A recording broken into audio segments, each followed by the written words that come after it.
Heart attack इसी season में ज़्यादा सामने आते हैं। कई लोगों में ये जो एडाप्टेशन है ये लूज हो जाता है, जिसके कारण कि हार्ट की नस का सिकुड़ना है। जब यह सब चीज़ें हार्ट में होती हैं तो ये हार्ट अटैक का रूप लेती हैं।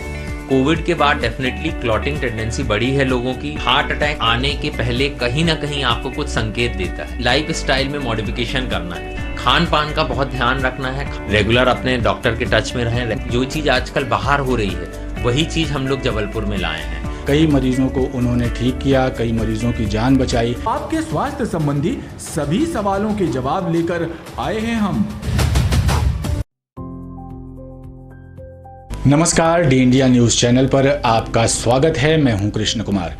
स्वास्थ्य के इस कार्यक्रम में आज हम जानेंगे हृदय रोग से संबंधित विषयों को और उनके निदान के विषय में।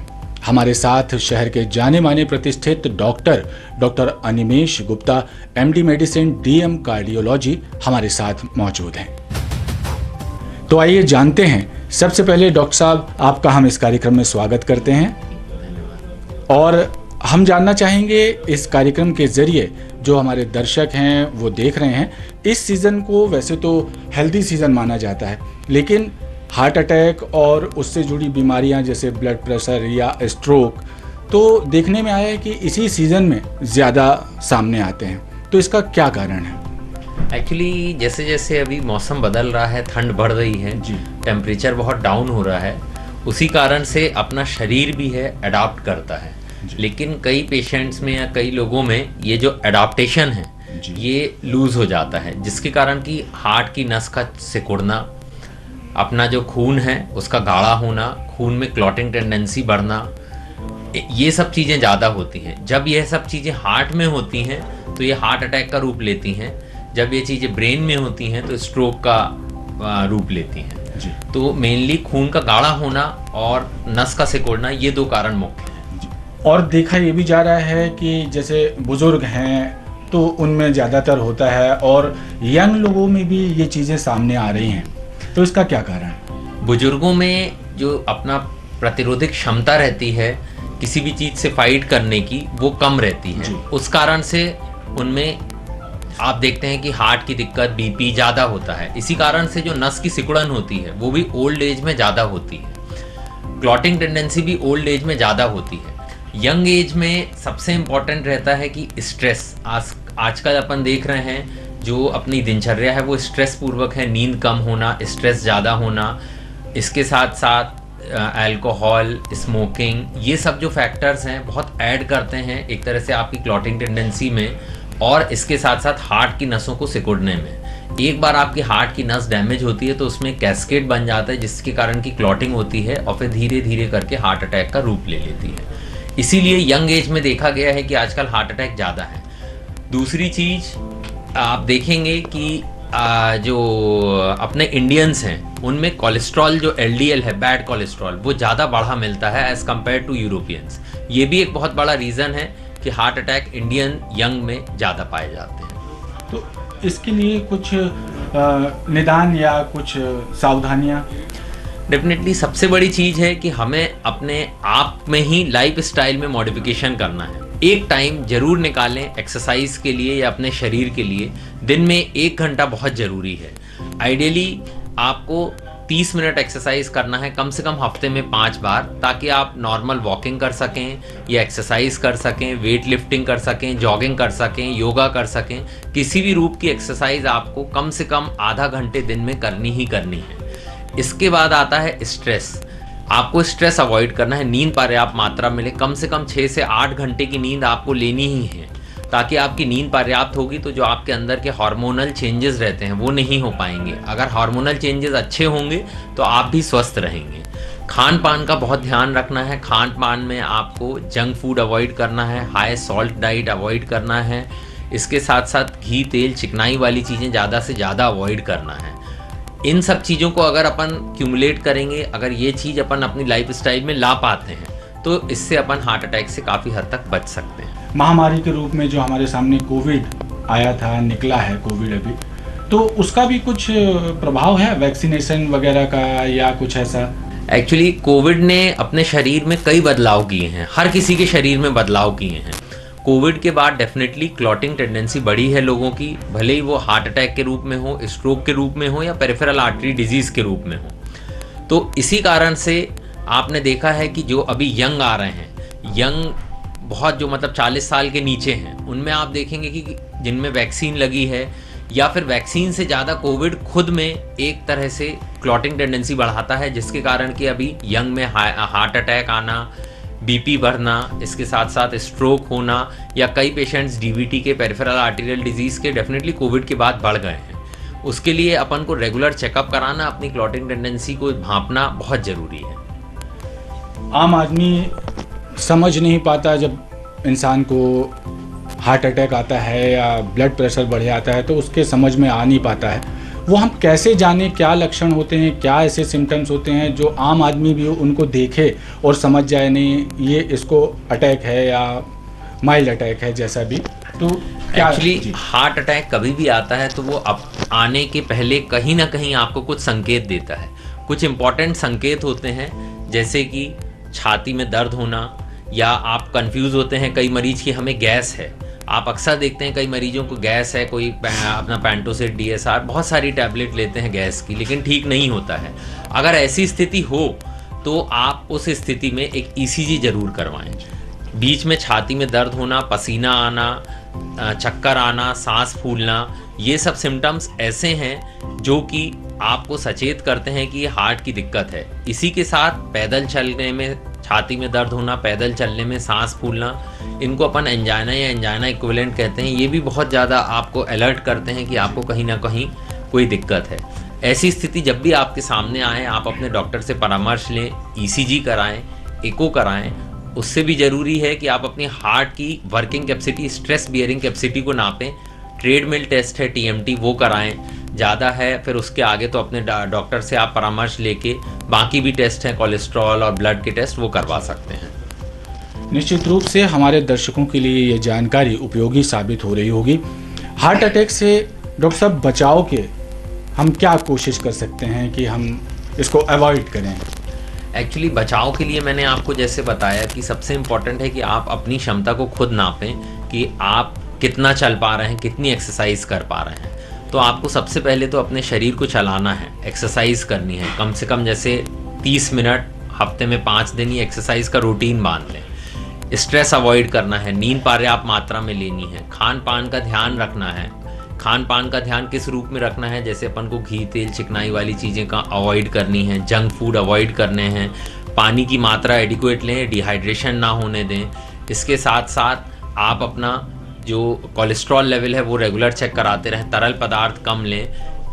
इन सब चीज़ों को आप अगर वो करेंगे, अपने रूटीन में लाएंगे, तो डेफिनेटली आप हार्ट अटैक से लड़ सकते हैं और अवॉइड कर सकते हैं। डॉक्टर साहब, किसी को भी हार्ट अटैक आ सकता है ना?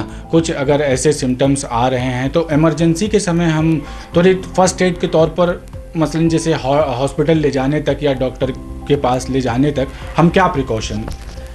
एक्चुअली आपको अगर ऐसा लग रहा है कि छाती में दर्द है, पसीना है, खूब आ रहा है, सांस फूल रही है, घबराहट है और रेडिएटिंग पेन है, ये सब सिम्टम्स हार्ट अटैक के हैं, कोई भी एक हॉस्पिटल में कहीं पे भी एक ECG कराएं। घबराने की बात नहीं है। आपको कुछ दवाइयां हैं वो इमरजेंसी के लिए सबको रखनी चाहिए, जिसको हम कहते हैं एकोस्प्रिन या एस्प्रिन नाम की टैबलेट आती है, जो 325 मिलीग्राम, क्लोपिडोग्रिल टैबलेट आती है आप 600 मिलीग्राम, बाकी स्टैटिन्स आते हैं, टोरवास्टैटिन 80 मिलीग्राम या रोजुरवास्टैटिन 40 मिलीग्राम, और एक सॉर्बिटेट नाम की टैबलेट आती है जो आप जीभ के नीचे रखते हैं। ये आप चार चीज़ें अपनी इमरजेंसी किट में रखें और इसको रेगुलरली आप अपना देखते रहें, एक्सपायरी तो नहीं है। अगर आप ये अपने पास किट रखते हैं तो यह किट बहुत उपयोगी किट रहती है, इसको आप इमरजेंसी में यूज़ कर सकते हैं। डॉक्टर साहब, जिनको हार्ट अटैक आता है तो उनके परिवार वाले बड़ी कशमकश में हो जाते हैं जब सर्जन बोलता है, कार्डियोलॉजिस्ट बोलता है कि इनको सर्जरी की ज़रूरत है या पेसमेकर लगाना है या स्टेंट डालना है। ऐसी कंडीशन में फिर आप क्या एडवाइस करते हैं? ऐसे कंडीशन में देखिए, हार्ट अटैक अगर किसी मरीज को है तो सबसे इम्पॉर्टेंट है कि वो तुरंत अपने निकटतम अस्पताल में जाए। उसके भी कई लाइन ऑफ ट्रीटमेंट हैं, जैसे कि आप अपना खून पतला करने का इंजेक्शन दे सकते हैं, एंजियोग्राफी कर सकते हैं। जो हार्ट अटैक के केसेस रहते हैं उनमें ज़्यादातर में क्लॉट रहता है, तो जो क्लॉट या जो थक्का रहता है वो जाके नस को ब्लॉक कर देता है। तो क्या है, रक्त का संचालन पूरा नहीं हो पाता हार्ट में, उस कारण से हार्ट की मसल को डैमेज होता है। वो डैमेज को अपन को बचाना है, क्योंकि अपन हार्ट के मामले में कहते हैं टाइम इज़ मसल। जैसे जैसे टाइम बीतता जाएगा हार्ट की मसल की सप्लाई कम होती जाएगी, वो डेड होती जाएगी। तो एक विंडो पीरियड माना जाता है आइडियली 120 मिनट्स, या कई अपन उसको मानते हैं 6 घंटे तक भी। वो विंडो पीरियड के अंदर अगर अपन अपना नस का जो फ्लो है वो मेंटेन हो जाए तो आप आगे के कॉम्प्लिकेशन से बच सकते हैं। ये निश्चित रूप ही डॉक्टर अनिमेष गुप्ता से मिली ये जानकारी आपको बहुत उपयोगी साबित होने वाली है। और अब चलते चलते डॉक्टर साहब से हम उनकी प्रैक्टिस और कब से वो इस पेशे में हैं और लगातार काम करते आ रहे हैं, कई मरीजों को उन्होंने ठीक किया, कई मरीजों की जान बचाई, तो डॉक्टर साहब से जानेंगे थोड़ा उनके विषय में। मैं प्रायः जबलपुर से ही हूँ। मेरा MBBS Netaji Subhash Chandra Bose medical college से है। MD भी मैंने यहीं से किया है, नेताजी सुभाष चंद्र बोस मेडिकल कॉलेज से। इसके बाद मैंने DM कार्डियोलॉजी किया है बेंगलोर से, और इसके बाद मैं अपना अपोलो हॉस्पिटल हैदराबाद में रहा, और फिर उसके बाद मैं जबलपुर में आके यहाँ पे अपना प्रैक्टिस चालू की है। तो जो मेरा अनुभव है वो मेनली मेरे को अपना MD मेडिसिन से और DM कार्डियोलॉजी और उसके बाद जो मैंने अपोलो में काम किया है उससे है। कई बार हमें ऐसे मरीज़ भी मिलते हैं जो कि हमसे पूछते हैं कि सर हम क्या कॉम्प्लेक्स केस कर पाएंगे। डेफिनेटली कर पाएंगे, क्योंकि जो चीज़ आजकल बाहर हो रही है वही चीज़ हम लोग जबलपुर में लाए हैं। कॉम्प्लेक्स एंजियोप्लास्टीज, रोटा एब्लेशन, IVUS, FFR, ये सारी चीज़ें आजकल जबलपुर में उपलब्ध हैं। तो मुझे लगता है कि अब आपको बाहर जाने की आवश्यकता नहीं है, क्योंकि यहाँ पे ही अब काफ़ी प्रशिक्षित डॉक्टर हैं, और काफ़ी हम लोगों की जो टीम है वो अब बच्चों से लेके बड़ों तक के लिए सबके लिए अवेलेबल है। डॉक्टर साहब, अभी तक के आपके मेडिकल करियर में कोई ऐसा केस जिसकी आप चर्चा करना चाहेंगे? मेरे पास एक बहुत ही छोटा बच्चा आप कहेंगे अब आया, 18 साल का था, 12वीं पढ़ रहा था। तो उसने मेरे से कहा कि मेरे को छाती में दर्द हो रहा है। तो पहले तो मेरे को यकीन नहीं हुआ कि ये दर्द किस चीज़ का है 18 साल की एज में।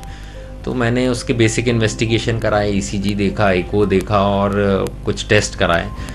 जब उसके टेस्ट पॉजिटिव आए तब मुझे भी आश्चर्य हुआ कि 18 साल के बच्चे में ये चीज़ हो पाना इतनी यंग एज में पॉसिबिलिटी कम है। मैंने उस बच्चे से पूछा, बेटे तुम क्या करते हो? तो उसने मुझे जवाब दिया, सर मैं तो अभी 12वीं में पढ़ रहा हूँ। और मैंने कहा आपकी आदतें? बोलते सर घर का खाना खाता हूँ, बस मेरे को यही है कि थोड़ा सा भी स्ट्रेस लेवल ज़्यादा है पढ़ाई का। मैं ये सोच में पड़ गया कि जब इतनी यंग एज में स्ट्रेस लेता हुआ बच्चा 18 साल का, जब उसको हार्ट अटैक हो सकता है, तो आप फिर मतलब सोचिए कि अपन को वो चीज़ को कभी भी मिस नहीं करना है। और वो बच्चे का हमने उसकी एंजियोग्राफी की, उसको खून पतले का करने का इंजेक्शन दिया, और भगवान की दुआ से वही खून पतला करने के इंजेक्शन से उसका क्लियर हो गया, उसको स्टेंट की ज़रूरत नहीं पड़ी। लेकिन एक 18 साल के बच्चे में ये मेंटल ट्रॉमा होना थोड़ा सा निश्चित ही अपन को चिंता में डालता है। तो दर्शकों, ये थे आज हमारे बीच doctor Animesh Gupta, MD medicine, DM cardiology. Medi health heart clinic, telegraph gate number 4 के सामने, Snehnagar road, right town, Jabalpur. Doctor Animesh Gupta, MD medicine, DM cardiology, interventional cardiologist, पूर्व consultant, Apollo hospital Hyderabad, doctor BS Ambedkar hospital, Delhi. Mobile 6262751523। 24/7 भर्ती हेतु emergency. Alind heart centre, 2nd floor, Adishankar hospital, Angadh Mahavir Hanuman Mandir और Gorakhpur police station के बीच में, गोरखपुर, जबलपुर। संपर्क 7249999799। हम अपने दर्शकों को ये भी बताना चाहेंगे कि अपने इस कार्यक्रम के ज़रिए हम विभिन्न विषयों के विशेषज्ञों को, विशेषज्ञ डॉक्टर्स से हम बातचीत करेंगे। और तो आप बने रहिए डी इंडिया न्यूज़ चैनल के साथ।